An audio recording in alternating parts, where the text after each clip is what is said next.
YMCA families, my name is Jordan and I'm here today to show you a really easy, fun, and creative nature art activity that you can do with your friends or family next time you're on a walk around your neighborhood.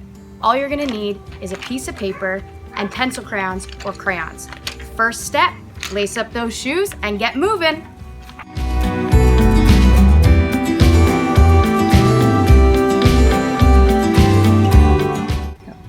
When you're on your walk, you're gonna wanna look for nature items that are flat and rigid, like different types of leaves or grass.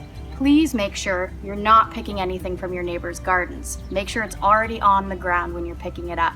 If you wanna take something from a garden, please make sure it's your own and that you ask your parents for permission. Once you have all the items that you want, make sure you head home and get started.